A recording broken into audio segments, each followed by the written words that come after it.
So if we were gonna have a lead in to the episode, this is where it would be, where we'd be talking informally and just having an interesting behind the scenes conversation before we actually let Kind into the of episode. like this right here. Kind of like this right here, but don't let them know because it's super meta.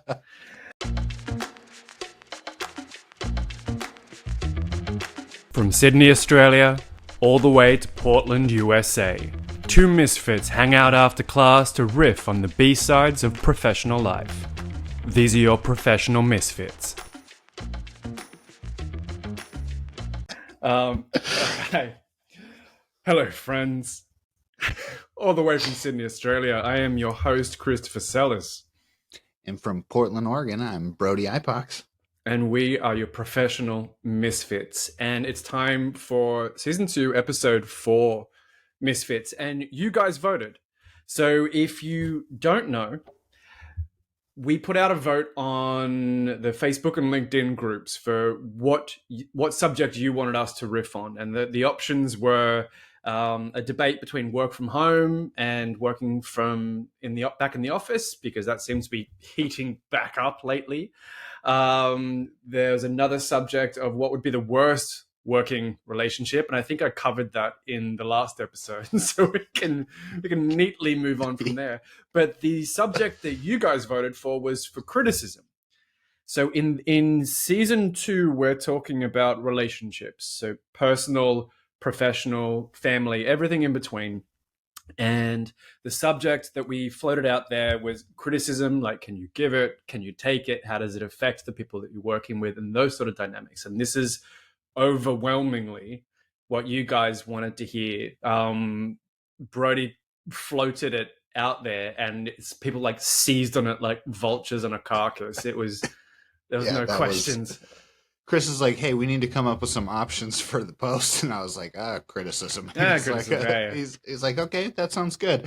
And then yeah, you guys really landslide chose criticism. So Criticism. that If some people know how to give criticism. Like, right. oh shit. Okay. So here we are. We're going to talk about criticism in the workplace. So, or maybe even personally. Let's find out. So, can you give it? Can you take it? We'll move into a little bit of like what good criticism or what good feedback, constructive criticism feedback might look like. We might touch on that as well. But B, I'll start with you because you obviously work in a field where feedback and critique and results is a major part of your work and your communication and working with clients and relationships. Yeah. So let's start with you first. Like when a client comes to you with feedback, I know he's already gritting his teeth. When a client comes to you with feedback on a campaign that you've designed, how do you take it, and how do you, just frame yourself ready for that? You would come at me with that question I right off would. the rip. I would. Okay. I would. We don't pull any Okay. punches here at Professional No, Misfits. no. Um, God, I'm gonna sound like such a douche, but I think it depends on the criticism. I think I'm I going to get to that as we move along, but yeah, let's yeah, start there. I think it depends on the criticism because I've had some that is just God again gonna sound like a douche here. It sounds uneducated. It's unwarranted. There's just it doesn't seem there's a space for it. And Mm-hmm. then you have constructive criticism in my eyes. You know, and I'm trying not to act like there's a vague line here. You know, there's a pretty valid distinction between the two. Well, give us an example of each. Give us an example of where someone's giving you an opinion, like, I don't like Okay. it. You know Okay. what I mean? Yeah. Perfect. So, I I don't want to go back to Without naming the. names, but I don't want to go back to the failed podcast, but if we went there, I mean that's a perfect example. This was a medium that was kind of essentially my expertise, and I showed up, pulled as many hat tricks as I possibly could to make it sound as good as I possibly could. And then the engagement is, okay, well, can you show me how to do it? And I'll do it. And I'm like, no way, bro. That are you I'm going to Yeah. spend more time teaching you how to do this than it would be for me to just attempt to do some more hat tricks, I guess, to Yeah, yeah, make yeah. this result that you're looking for that's not practical. And then vice versa, you know, if there's a situation, a client comes to me, maybe the campaign isn't hitting its marks. Maybe some of the creatives feel off. uh, that kind of conversation I honestly love having. It opens up my perspective. It's one of the biggest things that I enjoy in our conversations is it's not necessarily taken as criticisms when there's things that I've done that don't translate. For good example, we were taking the thumbnail shots for this season Yes. and I had a wild glare on my glasses. I didn't even notice. Chris can critique me and say, "Hey, those shots were good, but this is what was wrong with them." And I'm going to go, "Okay, thank you for telling me. Didn't even notice." Because you know, that's where I'm at with that kind of Mm, mm. particular thing. But I could have taken that wrong. Are you telling me I don't know how to take pictures? They're just thumbnails. You Yeah. don't need anything better. I'm actually the marketing genius. I actually know what's going on here. It's I part of my meant to look. do It's part of my that. brand. I meant to do that. Yes, Yeah, yeah. That's what I was going for. Like, all right. yes. Then why is it glaring in some photos but not glaring in other? Okay, sure, yeah, yeah. All right, sure. Yes, no, exactly. So like I said, I think it depends on the criticism, and I don't think it necessarily depends on the person. I truly think it depends on the critique. And if I can tell it comes from a place of observation and not opinion, I'm all for it. I'm all for it. But if it comes from a place that's solely opinionated, there's Mm-hmm. no structure or basis to that opinion. It's just a personal bias. Mm. Fuck right off. I mean, like, I don't want to fucking hear your shit. All right. I was sort of going to save this to. I thought this would evolve naturally to midway through the conversation, but we're here now, right? And there's a really great video on how to deal with criticism like a pro, and it's by a girl named Dami Lee. She's a Canadian architect. She posts on professional architecture and design. I have a mad crush on this girl, like super intelligent and creative and everything. But despite that, the content's really interesting and really informative. And she's done this episode on how to take criticism. And she references a book called Thanks for the Feedback by Douglas Stone and Sheila Heen. Now, this is where, to get to your point, to actually draw out what she references in the book to what you're saying, is that they break down there's sort of three types of feedback, and one is evaluation. So like objective evaluation of your work. The second is coaching. So maybe how can we do this better, for instance? And the third is appreciation, which is a form of criticism or feedback, more specifically feedback that we don't often take into account. Like when the boss stops by and goes, "You nailed it, great job," or like moving ahead, these things have been executed really, really well. Brody took the lead on this, great job. And a lot of us get uncomfortable when receiving praise. So that's interesting. Now what the first half of the video, for Demi Lee's video, which was really, really interesting to your point, is that our attitude to the criticism or the feedback is biased to the person that is giving it. So if, right, you're already gritting your teeth, bro. So let's say it's like a friend or someone that you respect, comes to you and says, "Hey, man, okay, we'll take the glasses for instance. So Brody sent me through about half a dozen shots, three of which there was glare in his photographs. So of course, when you start to blare up the photographs, you can't see his eyes. I can just see reflection in his windows. So I sent him a quick note saying, "Hey, man, the shots are actually great. There's a small issue with the reflection in the glasses, blah, blah, blah." He's like, "Oh, shit, yeah, cool. I'll just do them again. No problem," right? Now, if I'm someone that you don't respect, and if I'm someone that's like been, see, and if I'm someone who's been like under your skin since day one because I was Jonathan in the boardroom saying, "By the way, Tiffany, you look radiant this morning," and then come to you say, "By the way, Brody, there's finding a few reflection in your glasses for some of these shots," your immediate response is going to be very, very different. Am I wrong? No, you're not. Okay. You're not. So here's So let's get into it, Misfits. Here's something we need to be aware of is that in personal or professional circumstances, when someone comes back to you with notes, criticism, by the way, Brody, can you put the seat down?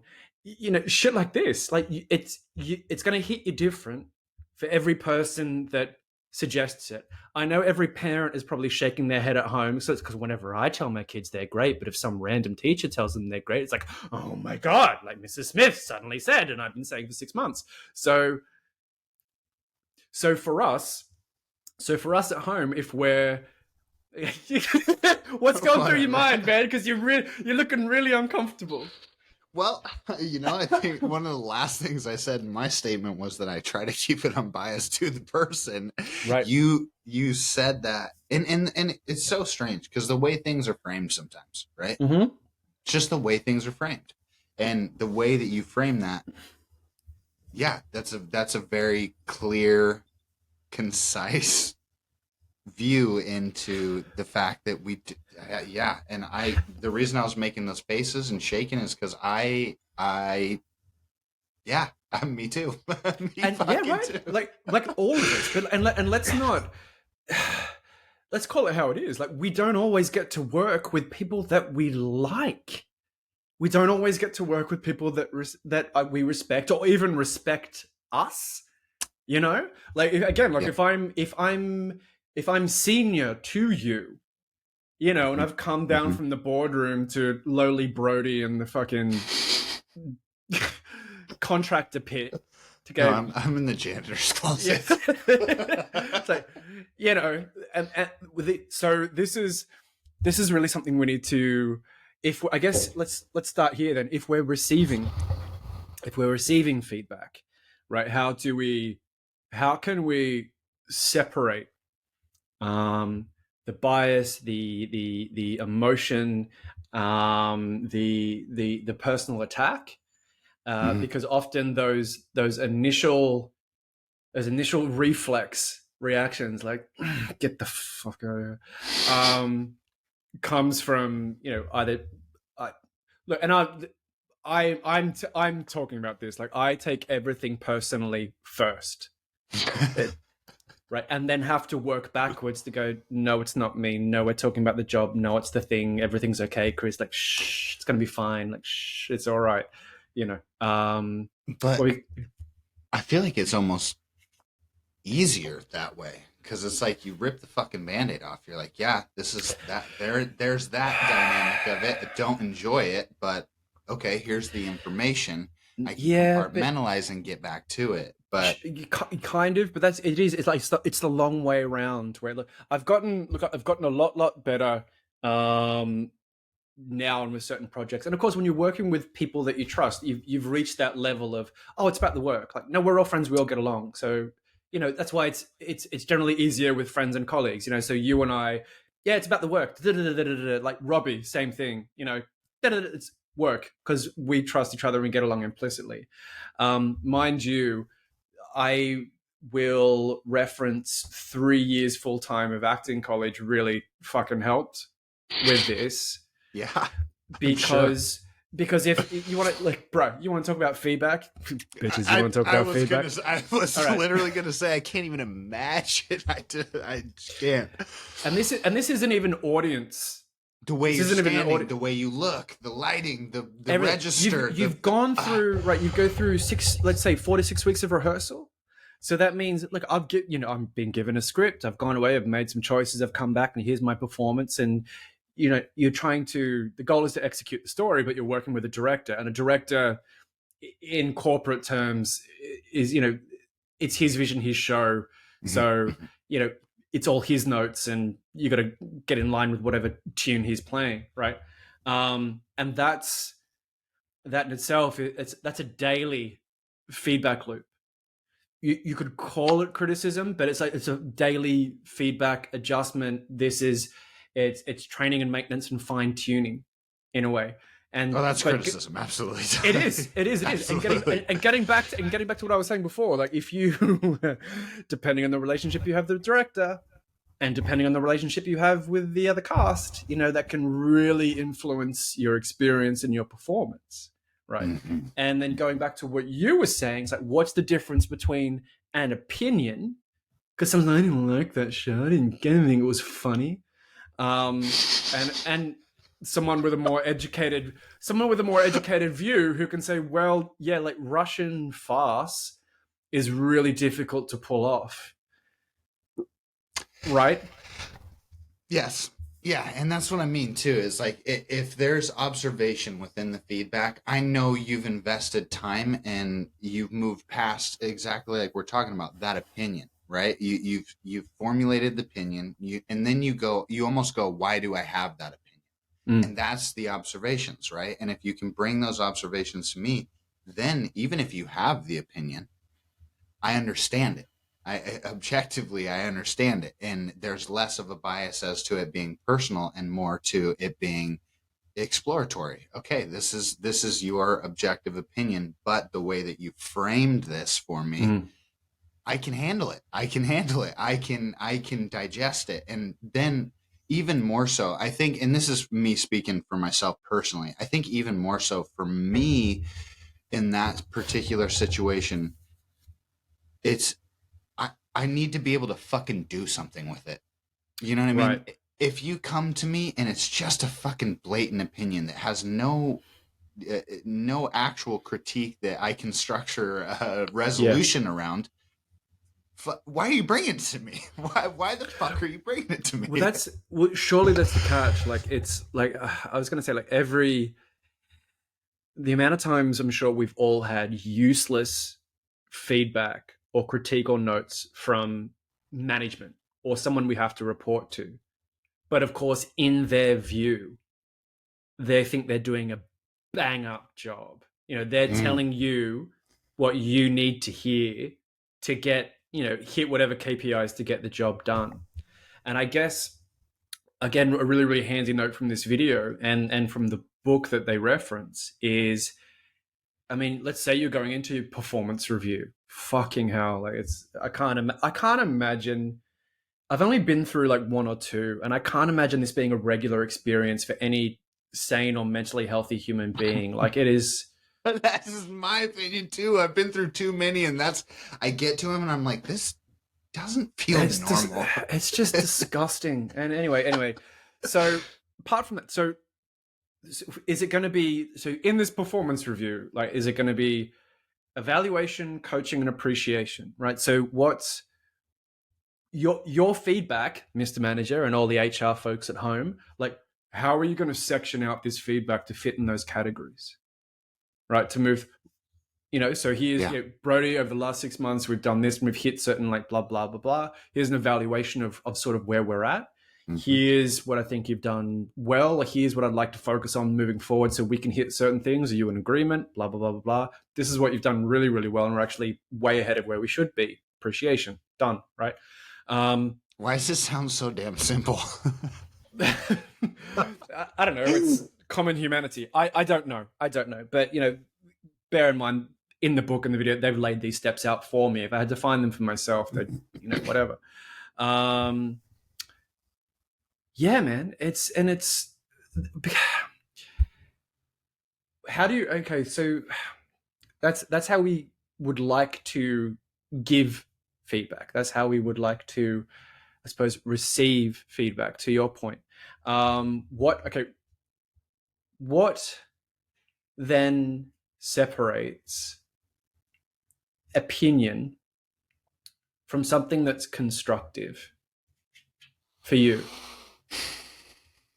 Yeah, again, I think for me, and that sounds so subjective. Like to Brody is like, is your conversation or your point or opinion? Is it informed enough? That sounds so ridiculous, but that's kind of where I'm at. Like if especially if we're working together, right? If we're working together and we have an objective that we're working towards or a goal that we're working in, partnership too, I would hope that it is about the information. And when you get that way, you're able to break things down a little bit deeper than just, I don't like it, you know? Yeah. It doesn't sit well, like shit like that. It's like, okay, like I understand those opinions and those feelings throughout this creative process or production or whatever it is too. But tell me why. Well, Tell me that's why. super right, and that's super common in media and arts as it is. You know, the film, the project, the campaign, or whatever can come out, and Johnny on the board and go, I'm not really feeling it. I'm like, all right, what aren't you feeling, Johnny? Can you? No, just not. It's not clicking for me. It's just not.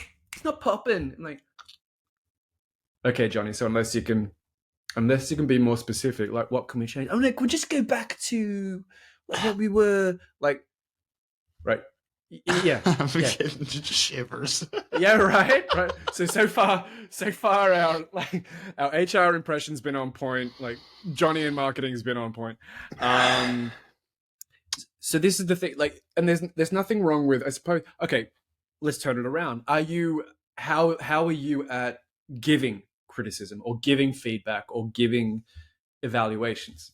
You just throw me under the bus this episode. Man, you can, this is a shared podcast. You can ask a question anytime you're ready, man. Like, I'm cool. That's I'm fair. cool. That's fair. Let me ask or answer, and then I'll come back to All that. right. I like to think that I'm good at giving criticism because of that exact, spot that I was talking about. I like it to come from a place of observation. I'm not. I may or may not have had my opinion about it, but I've taken a second to actually look at what we're talking about and or working on, and what am I observing in this? And Yep. again, the big piece of it for me is, if I have that opinion, why? I need to be able to explain why, because that's what am I going to do with a bunch of fucking opinions?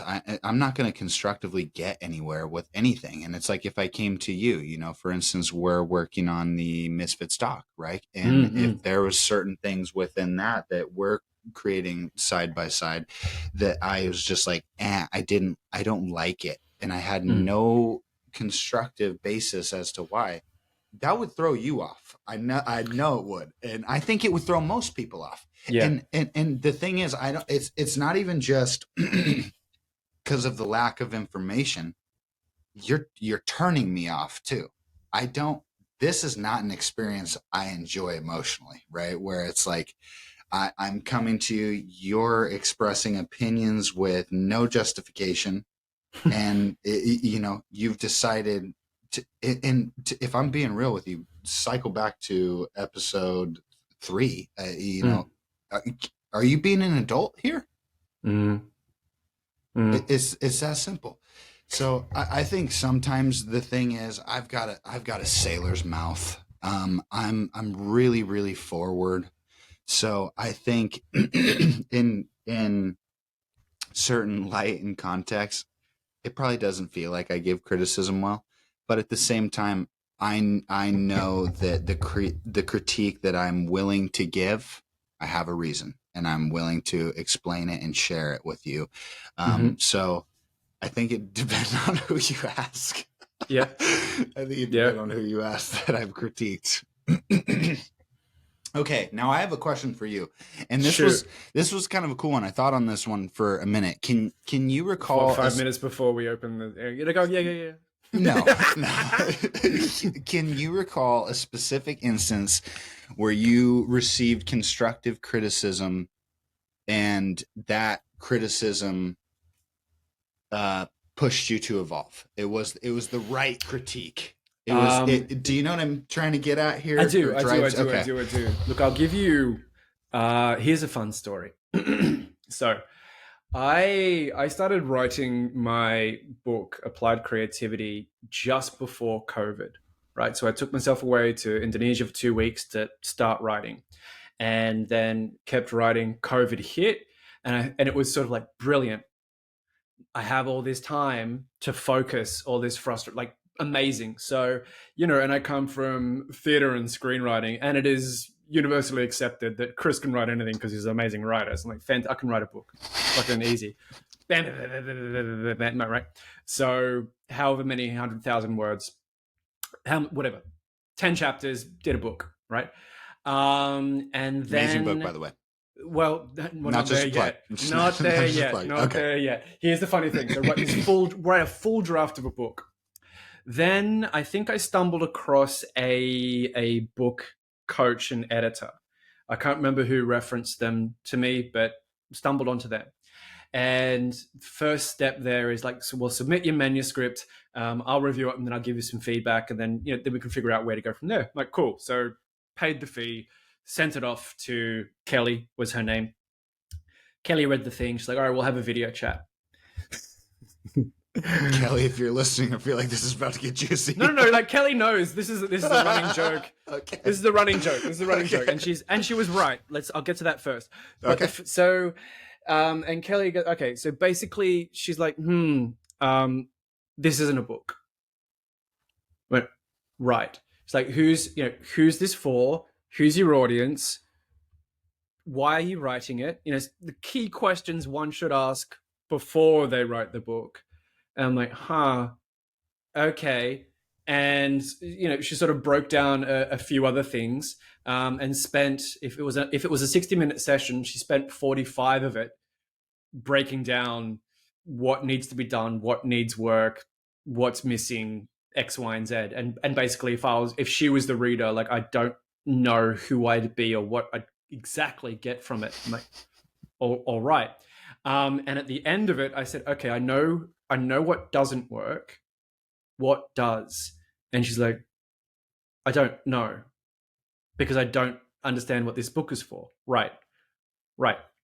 So at the end of that, she sort of offered to, like, what the fuck, dude? Kelly, come on. No. Well, no. But Jesus so Christ. this is sort of a mixed bag, where we can tease this out. And then eventually, I joined her online coaching program, learned the format to write We a have thought leadership talked about book. this a little bit, because you did tell me you took a little bit of a class on the writing. Right.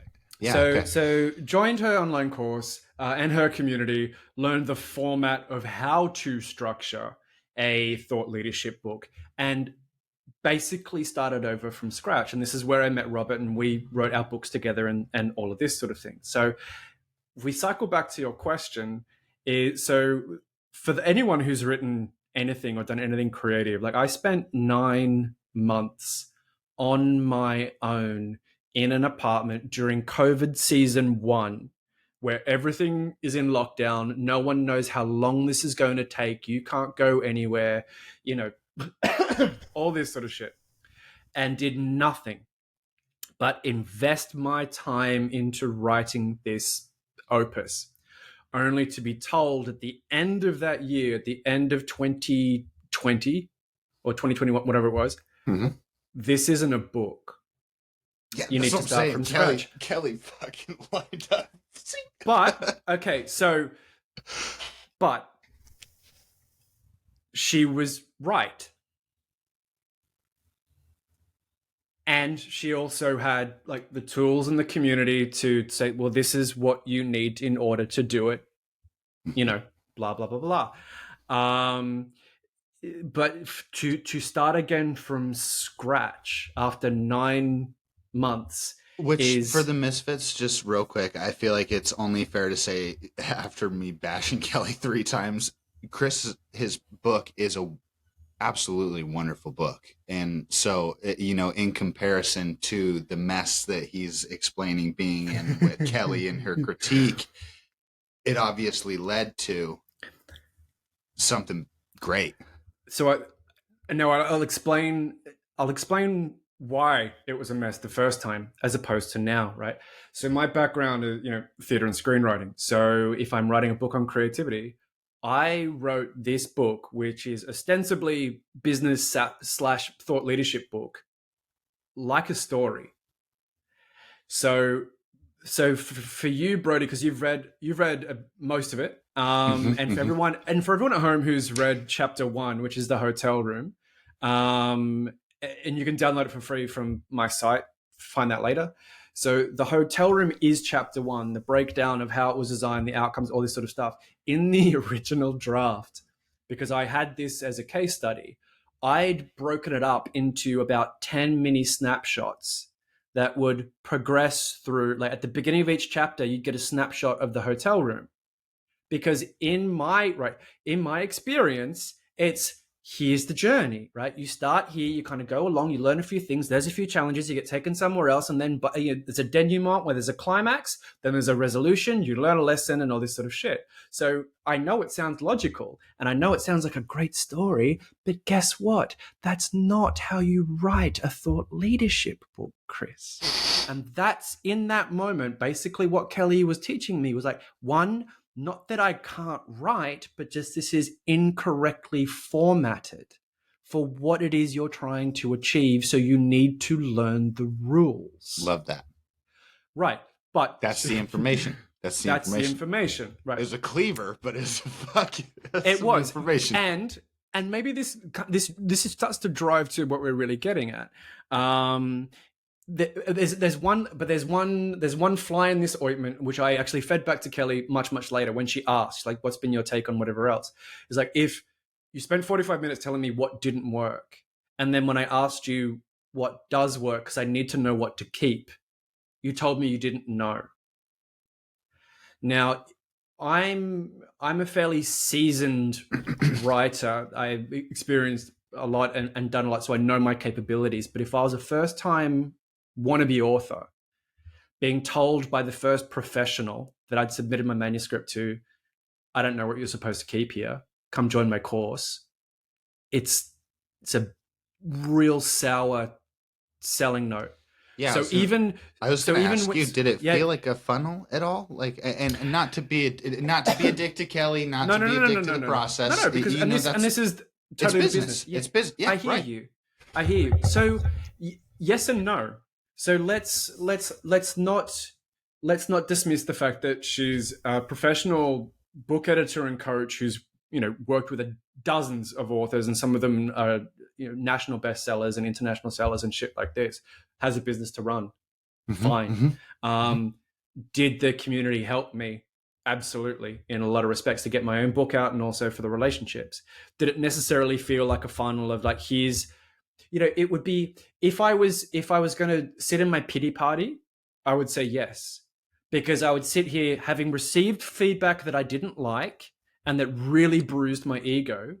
I would say, you didn't like what I wrote and I worked so hard and now I have to join your funnel. Which I felt 100%. And then professional Chris and experienced writer Chris goes, no, we know we can write.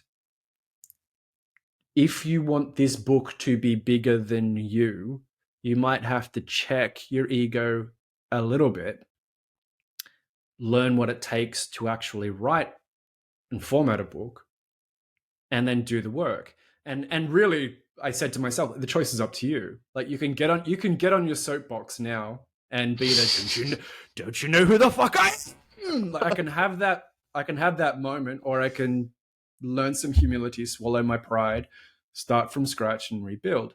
So and it's funny because Robbie and I did exactly the same thing. Robbie wrote a full draft of his book first before coming to Kelly. So we joked that, we did research.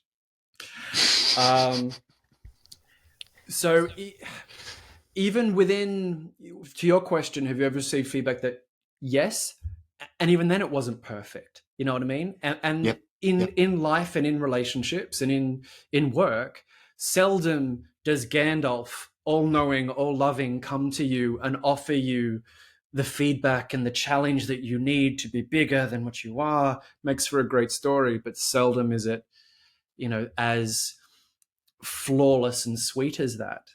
And really the choice still came to me. Do you want to be an artistic princess, or do you want to be a professional and do the work? And I chose the latter. Which, coming back to a little bit on what you touched on, and like sometimes feedback can be brutal, and I agree. Mm-hmm. Are there not some managers, are there not some people, are there not some of us who really struggle with giving effective feedback because you don't want to hurt someone's feelings. I'm sure there are. I'm not that guy, but I'm not that guy. Straight up. But dude, that sucks. I just put myself in that position. I was like, for a second here, let me think on this. If I was in this position to where it was a critique that man, it would be tough to give this to this person for X, Y, and Z. That feels claustrophobic, even just thinking about it. Right. It feels claustrophobic is the best way to put that. And I would hope that, and it's weird because I don't know that thought process well enough, or that position, because like I said, I'm not that guy. But I would hope that my demeanor never casts someone into that position, because that sucks. You know what I mean? I'm just thinking about it. I haven't even personally experienced it, because I'll just fucking say it. Being somebody that, and look, the thing is too, and you and I have talked about this in kind of a different scenario where, there may be somebody out there hurting, or there may be somebody out there going through some shit, and they don't hear that one thing that saves them. They don't hear that one thing that makes the difference, and they start to speak up, and then it trickles into this whole thing of healing and blah, blah, blah. Same thing here, right? The person doesn't give the critique, and then I never get to the next level. I'm stuck. I'm here, and I'm sitting here bashing my head against the wall now. And I come to them later, and I'm like, what the fuck do I do? And they're like, well, actually, been thinking about it. You could do this, this, and this. Well, why the fuck didn't you tell me that? Kind of thing. And again, I don't know if it's because of that particular person's demeanor, because I can be honest with you. If it was somebody that had to work with me, new setting, doesn't know anything about me, really just introduced to my social media personality and how I'm willing to speak on video and in front of people, it'd probably be like, I'm not going to say shit to this guy. Yeah. I know I give off that vibe where it's like he's scary. You know what I mean? And I'm not. You know what I mean? I'm not. I love fucking. You know how much I love learning. So like, if there's somebody that can give me that piece of it and can fill my cup on that side of it, dude, I love you forever. So it's not that kind of combatant that they think they're gonna get. But that's an interesting dynamic to bring up. And I gotta be honest with you. Like I said, I'm just not that guy, so I don't know. I just don't. Yeah. Look, I'm aware of it, I think, in a different way, because I used to teach drama and tap to kids, right? So part of it is obviously teaching steps and routine and sort of everything else. But, halfway and end of year, you'd have a concept. So you'd go, well, we're going to put together a routine. This is the music and, da, da, da, da, da, da. And so I think it was really, that experience was really beneficial in terms of understanding that the goal really is to keep the kids' enthusiasm and confidence and positivity in dance and drama, and also almost the critique and the technical steps is almost secondary to that. So it's like you want to raise the passion up first, because they're there because they want to be there, and that's a beautiful thing. And for as long as they want to be there, even if they can't get the step or the line, they'll keep trying and keep trying because they want to be there and they want to get it. I hope people that are working with kids right now listen to this, because I've got 4 boys and I've seen directly the opposite. Where I was gonna kick the fuck out of them. No, right. And so this is what I'm exactly going to get to. Like, so you want to keep the passion first and like the steps and everything second. What happens in school and work and X, Y, and Z is slowly, it's like, no, well, I need you to know this information, and I need you to do this right, and I'm going to grade you and assess you on doing it right first, and that's more important than do you like English? Do you like maths? Do you like playing with numbers and building shit? Right? As opposed to you need to know what degree this is and where 45-degree angles come together and intersect and whatever the fuck. So anyway, in this experience of teaching kids, by default, it was a really good experience and a really good experience for me to take some of those principles of, like, if you're working with someone, it's like, well, I'm working. Most of the case, I've been lucky to work with people that I want to. So if we're working together, like, we have a relationship. So for you and I, it's relationship first, project and overall first. The notes are like secondary, but it's to benefit the project that we're both working on. Yeah. Right. So, right. And I would imagine what is true in work as it is for kids learning the tap is, if you can't get it, but if you work at it, when you finally do get it, it's amazing and it sticks for life, and they have a massive sense of accomplishment and achievement, and you have a massive sense of accomplishment and achievement because you facilitated that for them, which is what I always loved about teaching.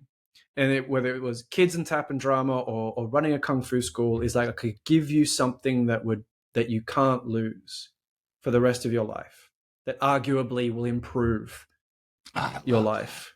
I want to give you something you can't lose. I fucking love that, dude. That is killer. Yeah, and like I said, I've seen the opposite, and I don't know if it's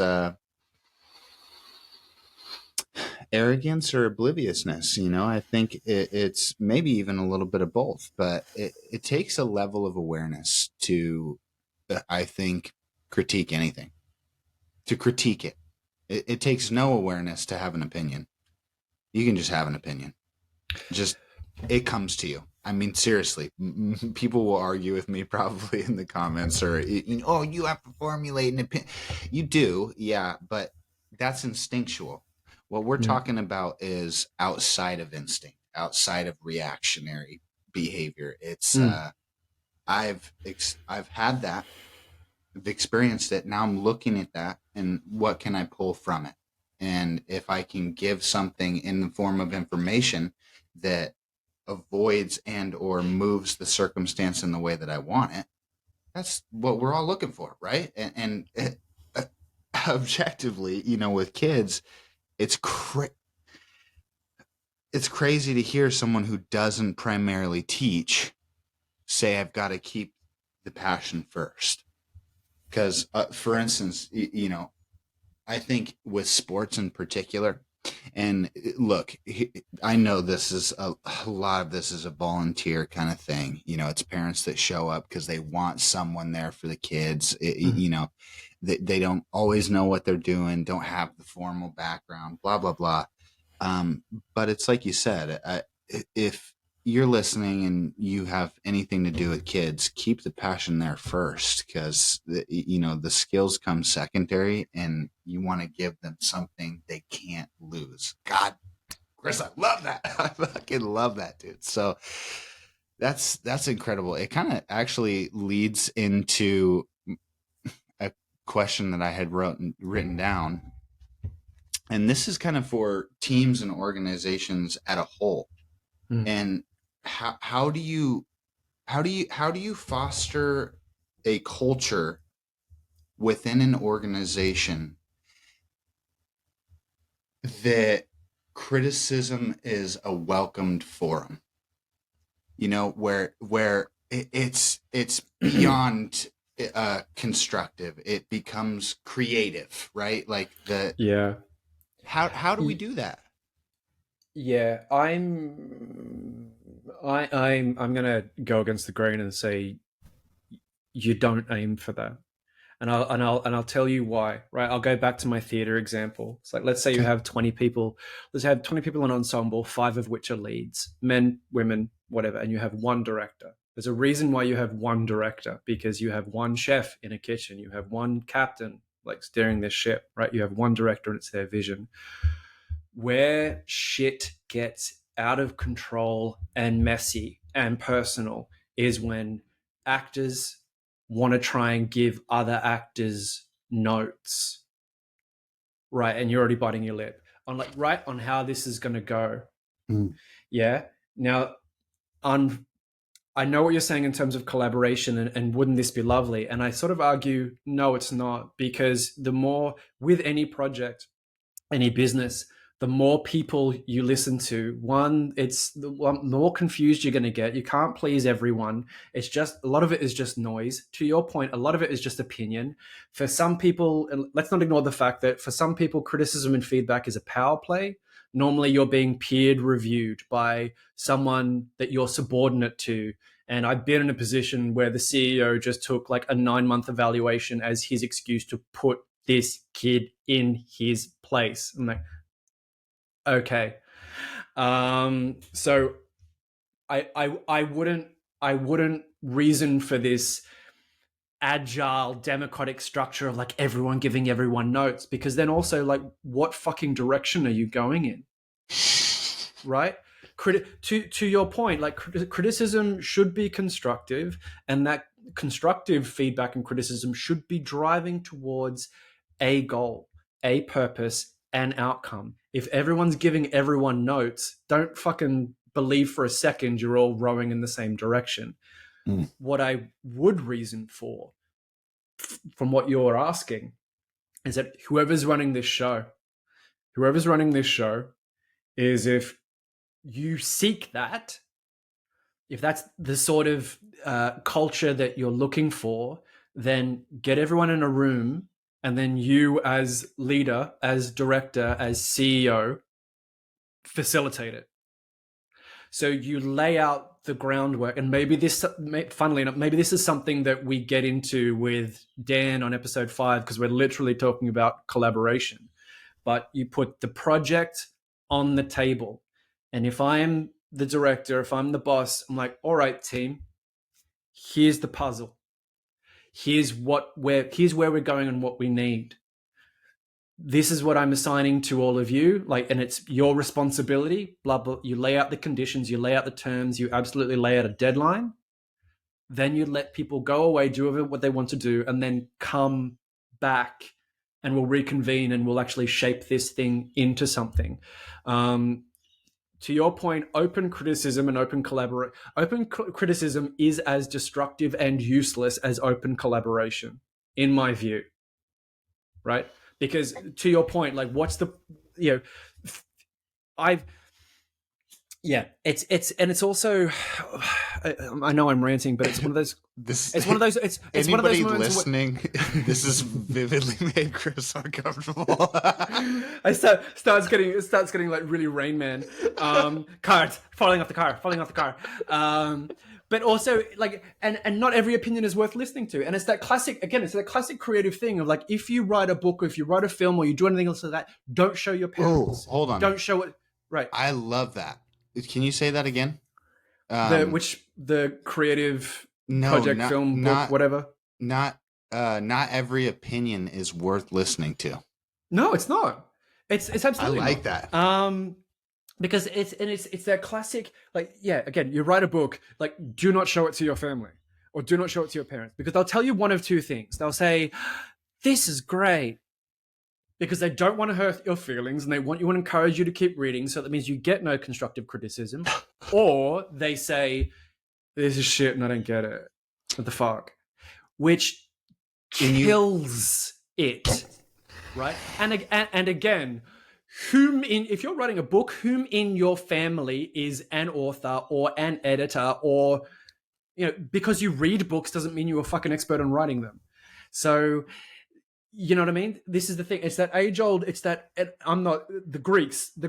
I can't remember which philosopher was talking about it. Like, this is gonna help so many motherfuckers take opinions with a grain of fucking salt. Because seriously, some of that shit just comes from the wrong fucking person. Right, and I can't remember which philosopher it was, but he was having a chat to someone about literally criticism and feedback and all this sort of shit. And he's like, well, look, if you're you're an athlete, like, you run the marathon, yeah? And he's like, yeah. It's like, well, you're going to listen to Johnny, or give me a Greek name. I don't know, Tony. Oh You God. got to listen. Are you going to listen to George in the street, or are you going to listen to your trainer? Mm-hmm. You, Mm-hmm. right? Yep. It's and all of these lines get blurred, of course, in certain professional settings when marketing wants to come down to the tech team and be like, "Hey guys, can we code it blue instead?" And that's right. And so this is precisely to your point, Brody. Like, who the fuck wants marketing coming down to the UX team to go, "Hey, can we? It's not really resonating. So can we like shift it to blue?" Like, if everyone's giving feedback, and then someone, right? So you Every want fucking oversight. Okay, you're right, and you completely shot that, and that's, you know what's funny is I kind of asked in the hopes that maybe you would That I would rant. maybe that you wouldn't tear it down, but you would go after it. And look, completely valid points all across the board. And number one, like I know I keep falling back to that, but that's such a big thing that I think, again, so many people, and look, I'm not saying that the person giving the opinion isn't valuable, but their opinion in context to the circumstance may not be, for exactly the way that Chris framed it. If you're writing a book and you go show dad, has dad ever in his life attempted to write a book?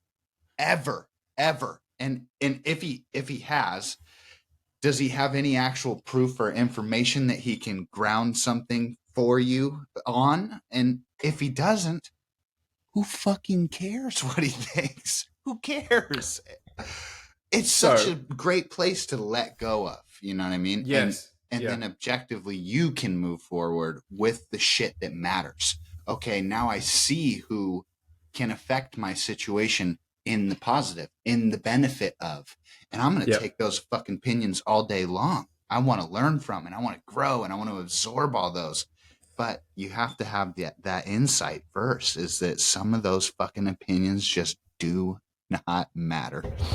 And so, and also, if you're receiving feedback as well, if you're putting work out there, or if you're being peer reviewed or some shit, you can bring a level of control to these circumstances. So, something that I came up with for our little author club. So, four of us who are writing books at the same time, and we'd share our work, right? Mm-hmm, mm-hmm. And I made clinically this point: like, Robbie's writing on leadership, I'm writing on creativity. Cherie was writing for doctors, and someone else was writing on business and HR. So everyone's writing different fields. So none of us are each other's demographic. Okay. But what I came up with and offered to the group is like, when you submit work, when you submit a chapter, give us, the readers, 3 or 4 questions that you want feedback on, right? So, is this concept clear? Does this make sense? Does this translate in the way that I think it does?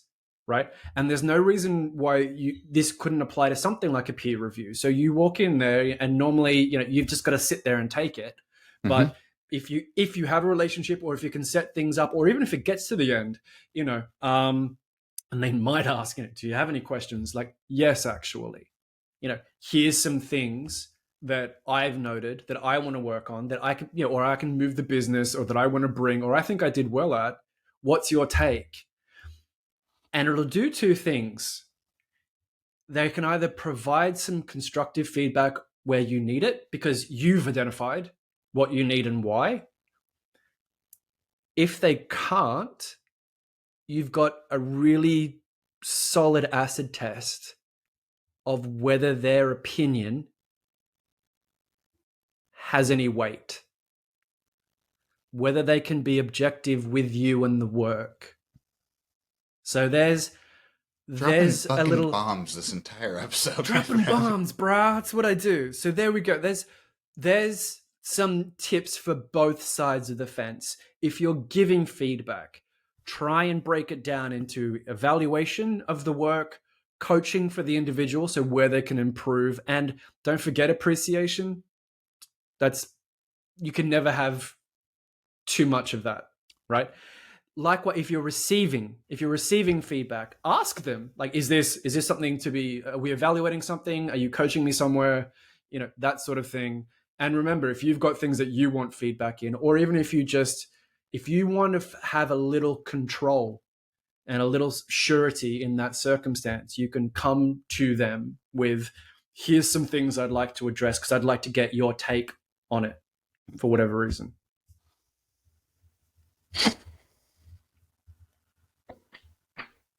Bro. No, for real. And what's funny too is, like, again, Misfits, I floated this episode.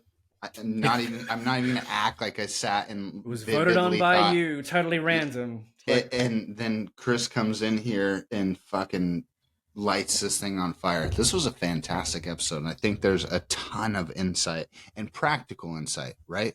That's one thing. This, we can get together and talk all day long, but if there's nothing practical you guys can pull from, what's the fucking point?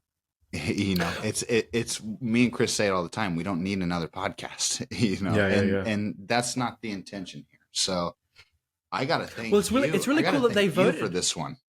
No, well, I thank the Misfits because they voted for it, and I thought that was really, really cool because their comments were like, so many people can't take criticism, or they can't give it, or blah blah blah blah blah blah. And I thought for sure, and I was almost going to bet money that we're going to talk about work from home and in house, and then Facebook said, I think no. we only had one vote. Had one vote for. Yeah, that was Paul. And then everybody else was like, criticism. Sorry. Yeah. I need to know. All right. So that anything to wrap up for taking criticism, giving criticism, feedback, anything at all, B? It's uncomfortable. Sometimes it's downright just chaotic. But if you can find clarity on exactly like you're talking about, the objective and the information and the person giving it, I think you're gonna feel a lot better about the information that you're intaking, because then you can put the blinders on certain spots. Then you can really click the light on and dig into things that matter, that might now make a much higher impact because you're paying less attention to, as we've called it, the noise, and there's a fuckload of it out there. So yeah, it's uncomfortable, but shit, if you can find critique, true and genuine critique, learn how to take it. Learn how to fucking take it, because it's gonna serve you in the end. Yeah, the one thing we didn't mention is it's generally the only way you improve. Generally, you've got to, those little pinches, like, well, I can do better here. I can do better here. So it serves a purpose. So looking forward, this was episode 4, as voted by you. So it's the first ever Misfit voted episode. How do you feel about it, guys? Coming up, we've got episode 5 with Dan Manning, and we're talking about collaboration. So it neatly segues into collaboration in the workplace. Does it work? Is it effective? What makes it effective? If you've read Applied Creativity, you'll know I dedicate an entire chapter to why collaboration sucks. Specifically, let me qualify, specifically when it comes to creative ideas, process application, and outcomes, right? I'm very, very clear about that. It might be useful for a lot of other things. Creativity is not one of them, in my view, and I wrote a book about it twice. But the reason I'm bringing Dan Manning in is he's ex-US Air Force. Worked all the way around the world, super lovely and interesting guy, and he's on the other side of the spectrum, right? Because he's a teams guy. The military is teams. You work together. There's hierarchy. You that's the way we get shit done. So I thought, and it's probably the second or third time that we've had an open conversation about it, which I love, because he's got a completely different perspective from where I'm at, and Brody's going to probably have to mediate somewhere in the middle. B, you got any hot takes on episode 5 and collaboration? No, I'm just excited. This is our first segment. This is our first guest for that, and I just noticed for us personally, once we get the guest in the season, we kind of have a conversation. We hit a different kind of stride too. So I'm looking forward to it in the formality of the podcast itself. The conversation, I'm also, I'll I'll say it, and shamelessly so. I'm looking forward to watching you squirm. I know you hate this conversation, so here we go. Just have to bite my tongue. No, James and us go. We'll get along. We'll get along. Yeah. All right. So there you go. There's more hijinks coming, Misfits, on episode 5. As a reminder, you can watch us for free on YouTube and Spotify. You can get this episode and everything 2 weeks in advance over on Patreon. If you want to join us, it's LinkedIn. It's Professional Misfits at LinkedIn. Come and have a chat and vote on episodes. On Facebook, come and have a chat and vote on episodes. On Patreon, on YouTube, on Spotify. Have I forgotten anything, Brody? Anywhere you look, we're gonna be. Those are our primary channels. So if You're you playing want with TikTok and Instagram and shit, and I'm like, I'm not getting on TikTok because it's the cesspool of social commentary. we need to have an episode just about that, trying to get Chris to TikTok, and we can call it all out, the whole experience. So ridiculous. Yeah. Okay. All right. So that's where you can find us. That's where you can have the conversation. On that note, I've been Chris. I've been Brody. And you stay classy, Misfits. We'll see you for episode 5.